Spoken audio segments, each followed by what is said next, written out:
Alhamdulillah Rabbil Alamin. Wassalatu wassalamu ala nabiyina Muhammad wa ala alihi wa ashabihi ajmain.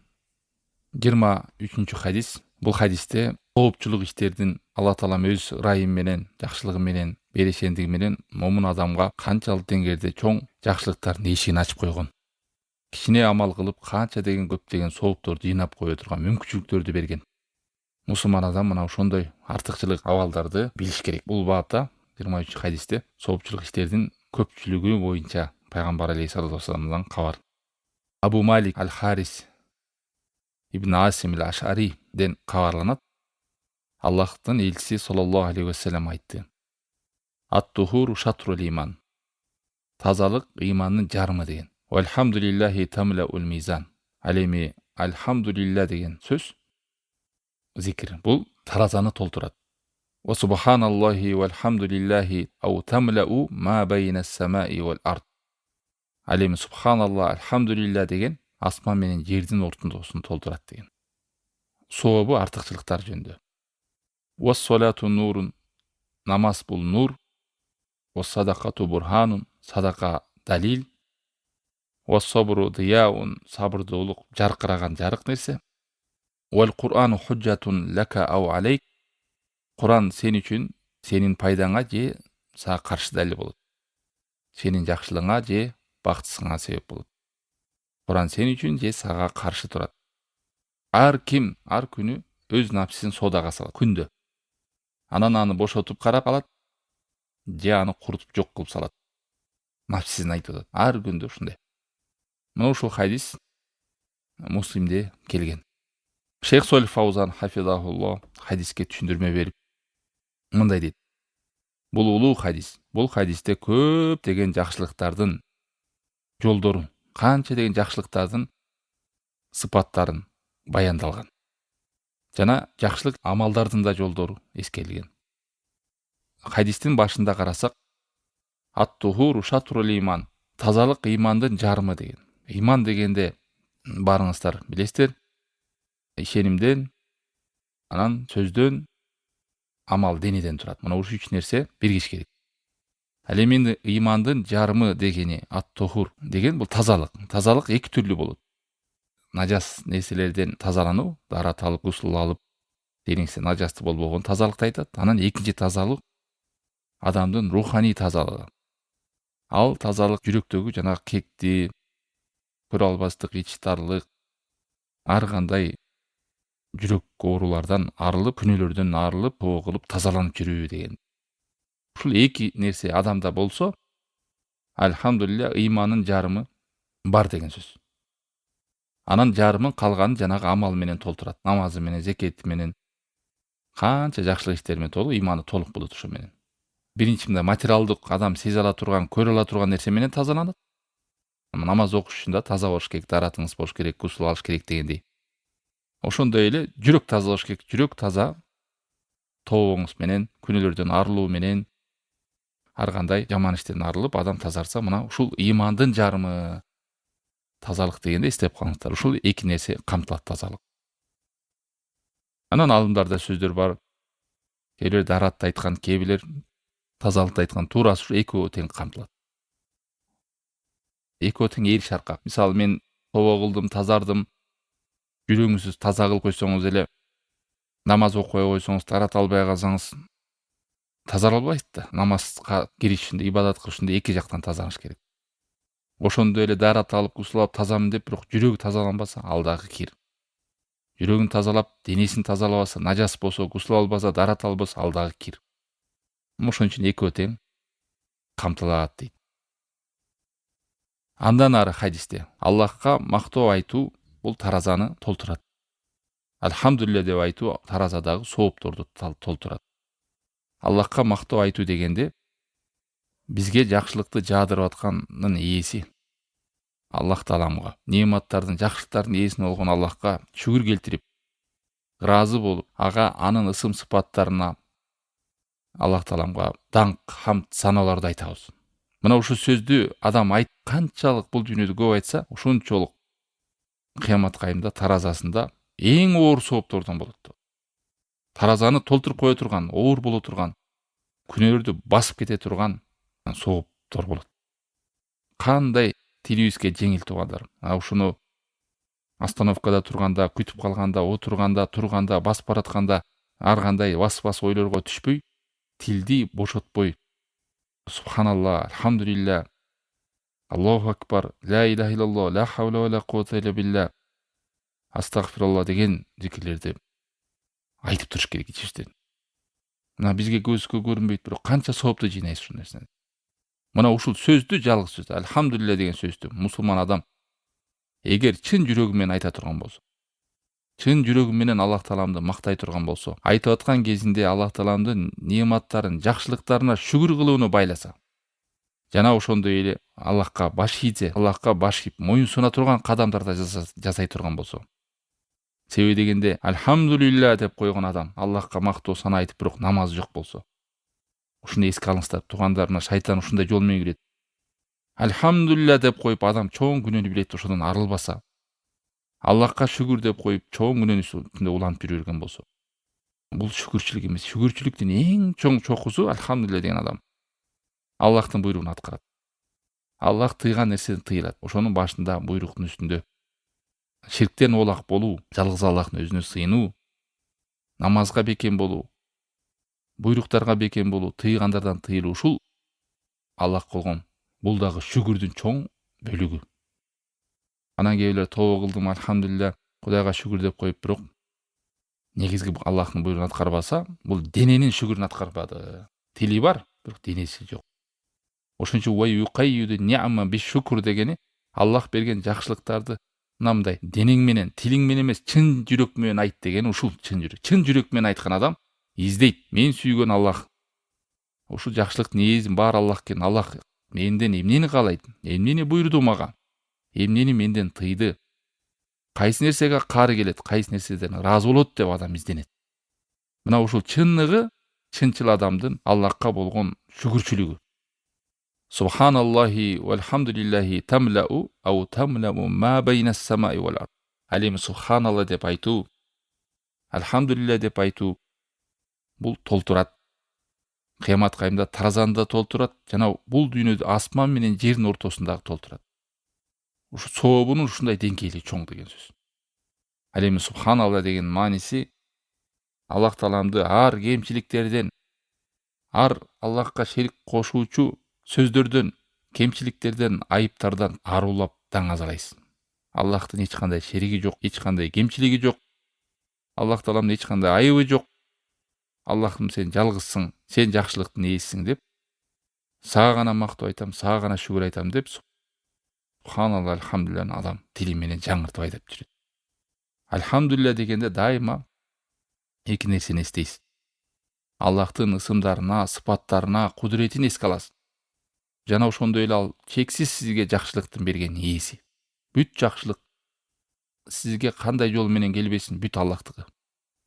Адамдар аркылуу келеби, жумушуңуз аркылуу келеби, таанышыңыз аркылуу келеби, бүт Аллах Таалам сизге жөнөтүп атат. Мына ушулардын баарын эстеп, Аллах Тааламга шүгүр айтып, альхамдулилля, субханалла деп, Аллах Тааламды арулап, хамд сана айтып турасыз. Бир сөз мына асман менен жердин ортосун не деген могу галактика, аалам кандай кеңдиги менен, чоңдугу менен белгилүү. Мына ушул жерди толтурат деген. Ушул нерсени эгер адам чын жүрөгү менен ишенип, ынанып, якыны менен айта турган болсо, ошондой сооп. Жүрөк канчалык зикир кылып атканда сезе билсе, ошончолук зикирдин сообу чоң болот. Канчалык маанисин терең түшүнүп, ошону сезе билсе, туя билсе, мындай маанисин түшүнө билсе, айтып атканда тили менен жүрөгү байланса, ошончолук сообу да чоң болот. Имам Ахмад чыгарган Мустадракил Хакимде келген Ибн Аббастан пайгамбар алейхиссалату вассалам күндөрдүн биринде сахабалардан сурайт. Силер билесиңерби асман менен жердин ортосундагы аралыкты деген. Алар айтышты: Аллах жана Аллахтын элчиси билет. Биз билбейбиз деп. Хамса миати инсана. Асман менен жердин ортосундагы аралык 500 жылдык жол деген. Ал эми ар бир асман биринен бирине, биринчи кабат асман менен экинчи кабаттын аралыгында да 500 жыл деген. 7-чи кабатка жеткенге чейин ар бир асман бир кабат, экинчи асман аралыгы жер менен асмандын аралыгындагы 500 жыл болгондой ушундай кете берет деген. Мына эгерде момун адам ушул эки сөздү субханалла ва альхамдулилля деген сөздү чын жүрөгү менен, ихласы менен, ниети менен айта турган болсо, ушу асман жер көлөмүндөй соопкой болот. Эмнеге? Себеби бул эки сөз ушундай улуу сөз. Билесиздер, кыяматка айында таразада эң оор сооп, тилге жеңил, таразада оор деп хадистерде эскерет. Ушулар субханаллахи ва бихамди, же субханаллахи альхамдулилля, же альхамдулилля субханалла. Бирөөндө Аллах таала мактап шүгүр айтасыз, бирөөндө Аллах тааламды арулап, даңктап, ар кемчилик айыптардан арулап, Аллах мындай нерседен оолак, алыс деп арулайсыз. Бул эки сөздүн стили, формасы айтылыш үчүн эле эмес, анын мааниси канчалык дегенде камтылган. Жана ошого адам амал кылып атабы? Аллахты ар бир кемчиликтен айрулаган адам ширк кылбайт деген сөз. Аллахка ширк кылган адам Аллахтын айбатын, кадырын, даңкын, улуктугун жоготту деген сөз. Субханалла деп Аллах тааламды ар нерседен арулап туруп, анан Аллах жөнүндө жаман ойлогон адам, келечегинен корккон адам, ырыскысына корккон адам, кедейликтен корккон адам Аллахты арулабады бул. Аллах тааламды субханалла деген адам Аллахтын ырыскы берүүчү зат экенине ынанат, көңүлү ток болот. Аллахтын ысым сыпаттарына деген ушулорду адам биле, түшүнө билсе, жүрөгү ток, көңүлү ток, жан дүйнөсү тынч. Бир жөн эле падыша, мен сени камсыздайм, көңүлүң ток болсун десе, адам канча дардаңдап, көңүлү ток болуп, кубанычта жүрөт. Аллах таалам мен ырыскыңарды мен берем деген канча хадис кудустер да бар. Силердин оюңар, гамыңар бейишке кирүү кандай болот, ошону ойлонгула деген. Ал эми ырыскыңарды мага койгула деген. Бирок тилекке каршы шайтандын азгыры адамды ырыскы менен, кедейлик менен, келечек менен коркутат. Кайгы-капа менен коркутат. Ал эми өзүнүн келечеги болгон Аллах таалам адамга жүктөгөн мына амалың бар болсо сооп аласың, жок болсо жок болосуң деген нерсеге адам кайдыгер болот дагы. Максат менен алек болбостон күнүмдүк турмуштагы зарылдык нерсени улуу максат кылып алган. Альхамдулилля дегенде ошон үчүн чоң маани жатат. Субханалла дегенде да чоң маани жатат. Ал эми буларды билбесе адам илим албаса кантип каяктан билет? Аллахка шерик кошуунун түрлөрү көп. Аллах тааламга жаман ойлонуунун да түрлөрү көп. Ошон үчүн көп Аллах тааламды эстеп, зикирлердин маани маңызын түшүнүш керек адам. Андан ары хадисте намаз бул нур деди. 5 маал намаз, сүннөт намаз, нафил намаз, кайсы болсун ушул адамга нур. Ким ушул намаздарды жогото турган болсо, намазы жок боло турган болсо, бул караңгылык, Аллах сактасын. Кимде ким 5 маал намаз сактабай турган болсо, жолу караңгы, акырети караңгы, кабыры караңгы, Аллахтын алдында сурагы караңгы, кыл көпөрөсү да караңгы, периштелери да караңгы алар үчүн. Аллах сактасын. Эч кандай ага нур жок. Келечеги караңгы. Аллахтын алдында келишими да жок. Кимдин намазы бар болсо, нур. Аллах тааламда аны нур менен тосулат. Периштелер да нур менен, кабыры да нур, акырети да нур, сурак күнү да нур, бүт алдында жакшылыктар болот. Аллах тааламдын алдында болгон келишими да бар болот. Намазы жок болсо, эч нерсеси жок. Караңгы алдык. Ошон үчүн керек болсо бул дүйнөдө дагы намазга бекем адамдар, тахажжудтө намазы көп адамдардын Аллах таалам жүзүнө нур берет. Жүрөгүнө нур берет. Жүрөгүнө нур бергенде ал адамдын жүрөгүндө тынчтык пайда болот. Муну намазга бекем адамдар ар кеми сезе билет муну. Ошон үчүн пайгамбар алейхиссалату вассалам намазга чыкканда да белгилүү дуасы бар, билесиздер. О Аллахым, оң жагым нур кыл, сол жагым нур кыл, алдымды нур кыл, артыма нур кыл, үстүмдү да нур кыл, алдыма да нур кыл. Мага нурду берчи, нурду жүрөгүмө салчы деп пайгамбар алейхиссалату вассалам дуа кылып ана мешитке чыккан, чыгып баратканда. Намаз бул жерде да хадисте пайгамбар алейхиссалам бир сөз менен намаз бул нур деп койгон. Фас-салату нурун лака фи важхик ва нурун лака аля сират. Жүзүңдө нур, көпүрөңдө нур, акыретиңде нур, адеп аклагыңда нур, жашооңдо нур, акыретиңде да нур. Анкабут сүрөсүнүн 45-аятында Аллах таалам Инна салата танханил фахша вал мункар. Чындыгында намаз ар бир бузуку, жаман, терс иштерден тыят деген. Караңгы калып бара турган, бузукулук ишке алып бара тургандардан тосуучу намаз. Намазың жок болсоң, нурдан жогордуң, анан каяктагы жаркыраган жакшы жашоого жүрөгүмдү кантип тазалайм, мындай дегендер намаз жок болсо кантип тазалайт, кантип Алла сактасын. Намаз менен, сабыр менен силер жардам сурагыла деген. Чындыгында ал нерсе корккондор үчүн, акыреттен Аллахтан корккондор үчүн чоң нерсе. Кыскасы, намаз бул чоң нерсе туугандар. Намазга бекем бололу. Андан кийин хадисте болду, садака далил деди. Эмнеге далил? Себеби ушул акчаңды Аллах буйруган нерсеге чыгарсаң, бул адамдын ыйманы бар экенине далил. Себеби адам акчаны жакшы көрөт, аны адамдын напсисинде сараңдык бар. Напсиге аябай акча жагымдуу нерсе. Ошол нерсени коргойт, сактайт адам, тырышат, сараңдык кылат, жашырат, бекитет, өзүнө короткузу келет. Мына ушинтип, эгер ушул нерседен чыгара турган нерсе сараңдыктан, коркоктуктан, ошо акчадан артынан садака чыгарып турган болсо, колу ачык боло турган болсо, эң биринчи зекет бул жерде. Зекеттин убагы келгенде эч экеленбестен, кыжалат болбостон сүйүнүч менен чыгарат. Андан кийинки нерсеси бул садакалар.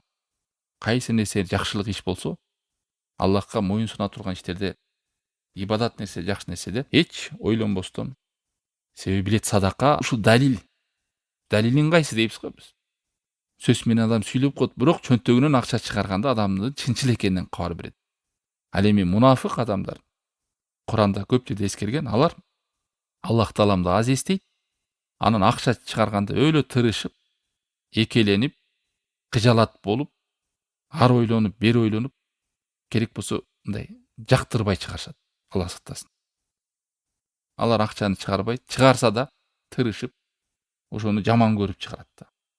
Ошон үчүн Аллах сактасын, бирөөгө жакшылык кылганда сүйлөнбөй бериңиз. Кыжалат болбой бериңиз. Жүрөктү орутпай, кысылбай, тырышпай, өзүңдү кыйнабай, Аллахтан жакшылыкты үмүт кылып, жүрөктөн чыгарып ошол жакшылыкты унутканга аракет кылыш керек. Колдоруна тырышып кармап, жүрөктөрү да тырышып, экелене отуруп, мунафыктар ушинтип чыгарганда, анан мажбурий чыгарышкан. Хадисте пайгамбар алейхиссалату вассалам садака момун адамдын далили. Ал эми аз садака чыгаргандар, тырышкандар, сараңдар бул эки жүздүүлүктүн сыпаты бар экенине далил бар деген. Алла сактасын. Мындай нерсени эмне деген? Куранда көп жерде мунафыктарды эскергенде Аллах аз эстешет жана акча чыгарганда да жаман көрүп чыгарышат. Ушу тууганыңа жардам бересиңби? Жанагындай муктажга жардам бересиңби? Бирөөгө акча чыгарасыңбы? Ошону кыжалат болбой бер. Аз акча чыгарасыңбы, орто чыгарасыңбы, көп чыгарасыңбы? Мына ушул нерсеге биз напсибизди тарбиялаш керек. Ушул далил сен.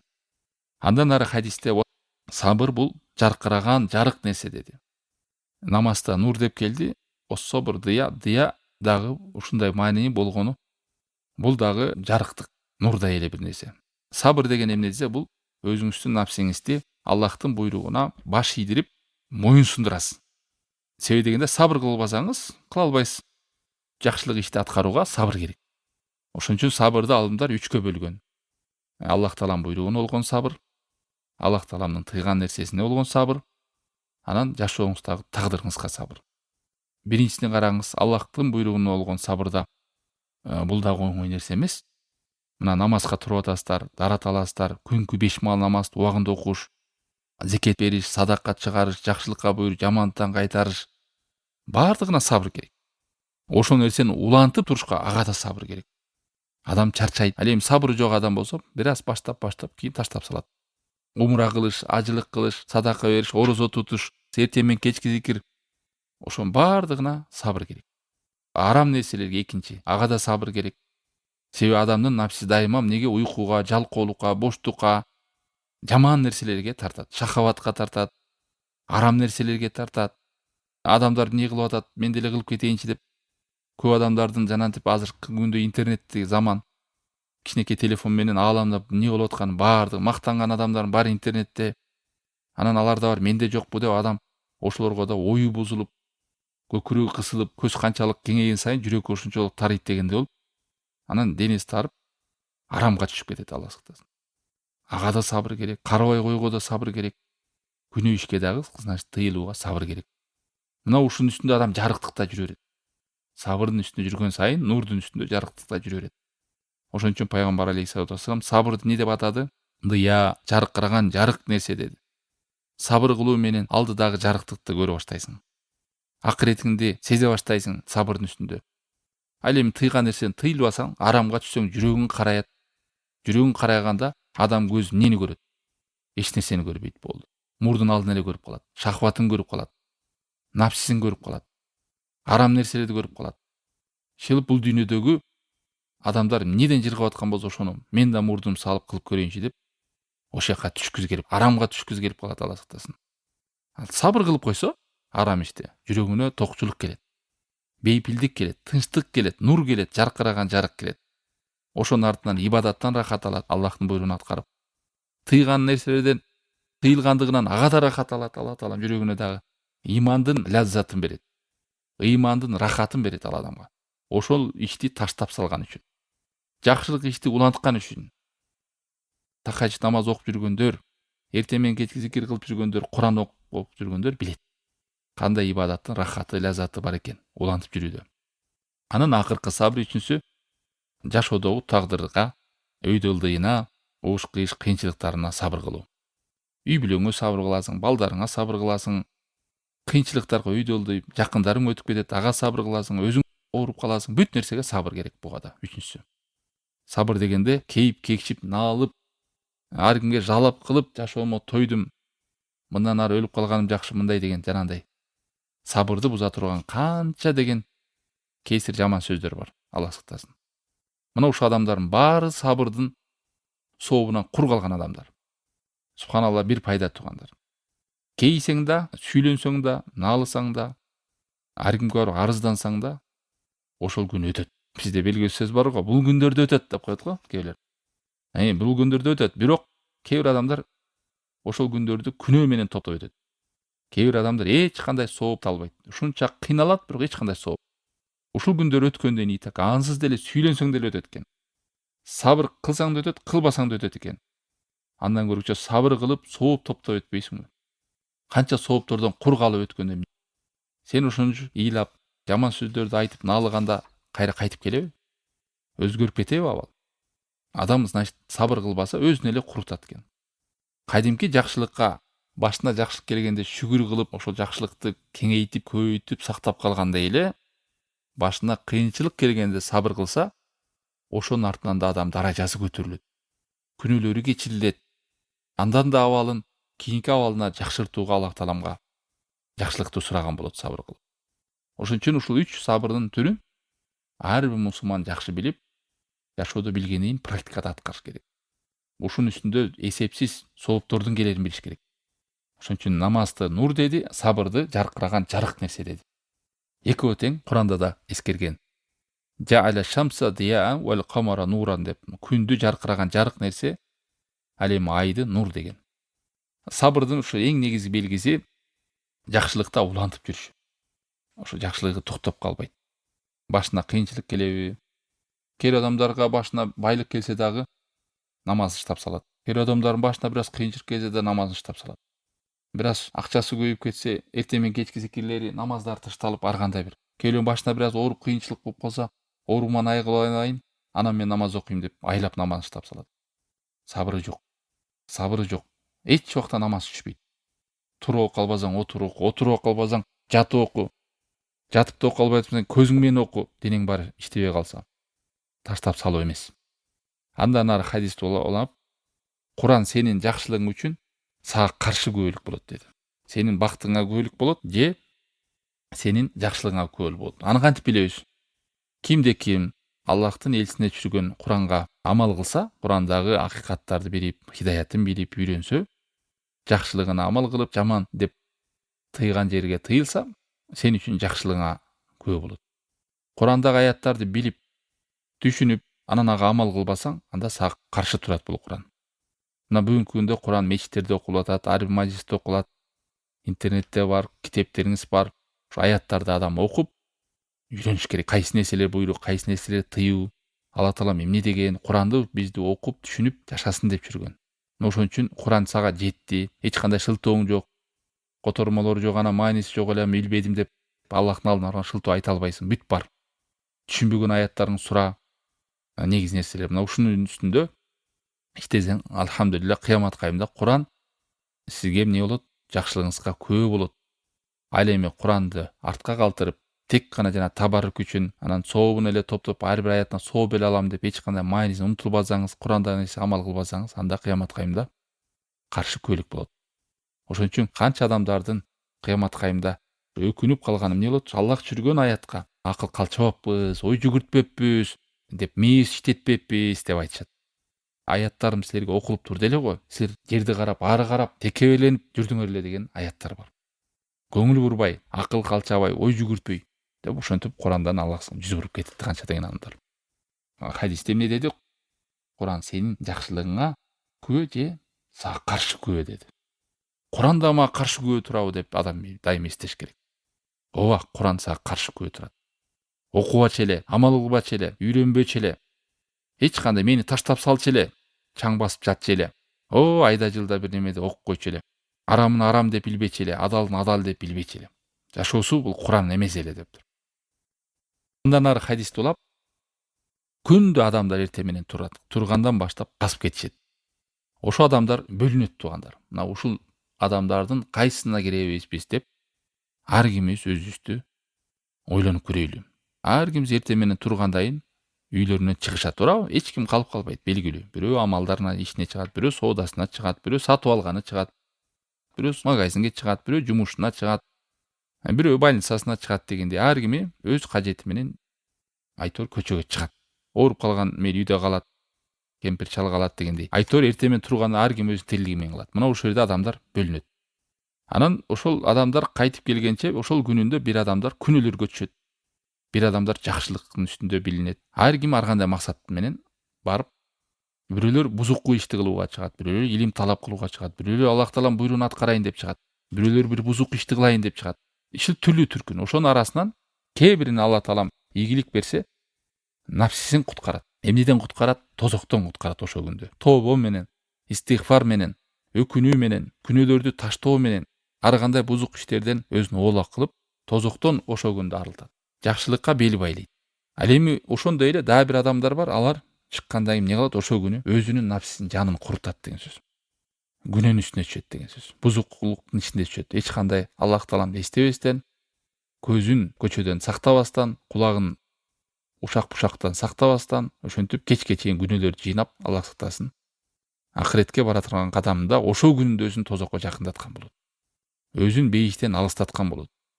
Күнөөлөрдү топтогон болот. Соопторду жыйнаган эмес эч нерсе. Күндө эртең менен адамдар жакшыбы, жаманбы, адамдар ушундай бөлүнөт. Бир топтор жакшылыкта жүрөт ошол күнү. Бир топтору күнөөнү жыйнайт, бир топтору соопту жыйнайт. Бирөөлөр нафсилерин өлтүрөт. Өлтүрөт деген ошол. Бирөөлөр нафсисин керек болсо бошотот. Бошотот дегени тозоктон бошотот. Тобо менен, истигфар менен, жакшылык. Ошон үчүн таң атса кечти күтпө, кеч кирсе таңды күтпө.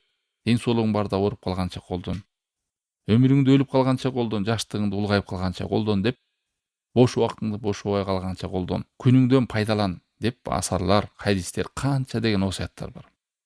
Эптеп каның малдай болуп эле эртең менен туруп шахватымды толтурайын, курсагымды толтурайын. Кайра таң атса, үй бүлөм багып атам болду деп эле камал болбосун. Ал зарылдык, ал максат эмес. Адам жакшы айырмалаш керек. Адам кайдыгер болуп калса, ошо курсагы тойгонуна, кийими бүтүн болгонуна, уктаганына сүйүнүп жүрөр экен. Адамдын өмүрү 60 жыл болсо, таң каласта 25 жыл уйкуга кетет экен. Бул мындай уйкуну аз уктап жүргөн адамдын режими. 7-8 эле саат уктап, жана күндүз да уктабаганды эскерген 25 жыл эле. 25-30 жылың жумушка кетет. Дагы бир 10-15 жылың ар кандай жолугушуу, отуруш-мотурушуңа кетет, тууган урук деп. Ошондон ибадатка эмне кылат өзү? Зикирге эмне кылат? 1-2 эле жыл бар экен. Бир орточо 60-70 жыл жашаган адамды караңыздар. Ошон үчүн мусулман адам ар бир күнүн чоң Аллах Тааламдын олжосу деп пайдаланып калайын деп аракет кылыш керек. Ар бир күн бизге белек. Болду, мындай келечекте бир чоң бир караматты бир немени күтпөйлү. Күнүң ушундай эле өтөт, ушундай эле өлөсүң бир күнү. Кандай жүргөнсүң? Мына азыртан баштап ар бир күнүм акыркы күн деп адам. Намазымды окудумбу? Эртеңки зикирим кылдымбы? Бүгүн аз болсо Куран окудумбу? Аз болсо да үй бүлөмө убакыт бөлүп балдарыма акыл насаатымды айтып тарбиям бердимби? Аялым кандай болуп атат? Күйөөм кандай? Үй бүлөм кандай болот деп ар бир адам ар бир күнүн Аллах берген олжо деп, мына күнүм ушундай өтөт экен деп убакыттан пайдаланып калыш керек. Мына элестеткиле, субханалла, альхамдулилля деген эле сообу таразада оор асман жерди толтура турган убакытты пайдалануу. Ар бир соопко эртең биз өкүнүп калабыз аттиң ай деп. Бул хадис бүт жакшылыктарды томтогон хадис. Ар бир жамандыктан тыя турган, эскерте турган хадис. Сөзүбүздүн аягыбызда бул мусулман адамдын жашоосундагы бир тартип, багыт, эреже дейт. Ушул менен адам жашаш керек. Кантип жанымды куткарам? Канткенде мен соопту жыйнап барам. Канткенде соомду сактап калам. Канткенде соомду курутуп, азайтып, жок кылып салуучу кадамдардан оолак болом деп тобонун үстүндө, истигфардын үстүндө канткенде бир күнөөгө ишке түшпөй калам деп ушундай үстүндө жүрүш керек. Бул дагы Алла тааланын бизге эмнеси десе, чоң мээрим ырайымы. Бул болсо канча күнөөгө чыгып атабыз, а мени азаптай турган болсо давно куруп кетмекпиз. Алла таалам ушундай мүмкүнчүлүктөрдү берди, күнөөлөрдү кечире турган жолдорду берди, соопторду жыйнай турган, жеңил эле жол менен жыйнап кое турган жолдорду берди. Ушул мүмкүнчүлүктөрдү пайдаланып, күнөөлөрүбүздөн тазаланып, соопторубузду жыйнап, бул дүйнөдө да акыретте да бактылуу боло турган кадамдарыбыздын баары колубузда. Болгону эле ушуларды үйрөнүп, амал кылып аткарыш керек. Саллаллаху тааля аля хайр халкихи ва аля алейхи ва сахбихи ажмаин.